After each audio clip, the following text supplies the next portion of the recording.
So while this copyrighted music is going on in the background, I think the number one thing that we can take away from Wimbledon was how dominant Novak was. And this is kind of my recap. I've been working a lot since I got back from my tournament, so this is what's gonna have to do. What's crazy is that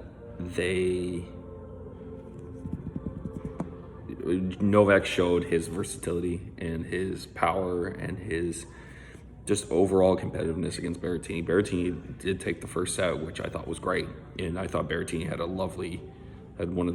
great run, and I hope I can see him do that for the rest of the year.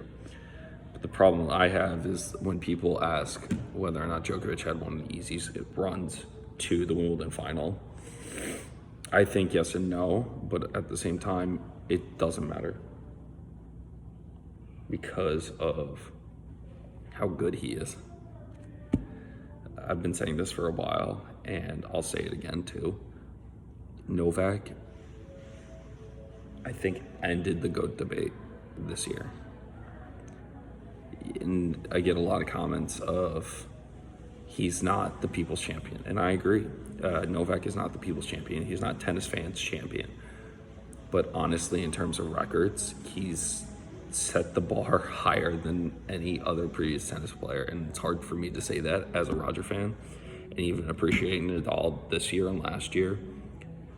It's going to be hard to say that Novak is the best tennis player of all time, and when I say that, he may have solidified himself as the GOAT.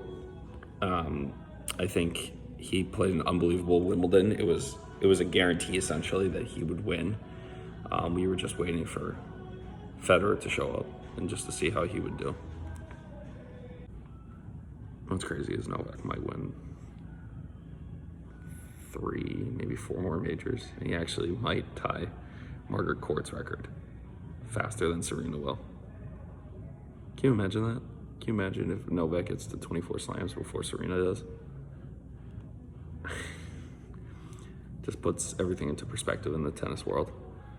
And as much as people don't like him as a person, watching him is unreal. And the conflict that people, especially myself and some of my friends, have when watching him is that you know how good of a player he is. You know how good he can hit the ball. You know how great and magnificent and golden this guy is.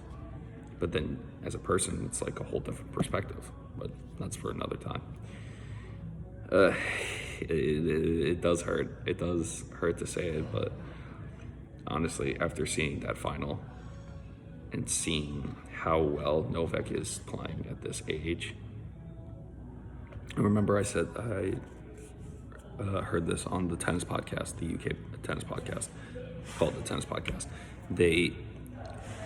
One of the announcers said that he has never seen Novak be so dominant ever, and that came to a surprise for the other hosts on the show. And honestly, I agreed with him right away. Who's gonna stop Novak this year? Not Roger. Roger showed his age for the first time in forever at this year's Wimbledon, getting bageled in that third set, being Rafa on clay at the French. And yes, the third set was unbelievable, but it wasn't the greatest match of all time.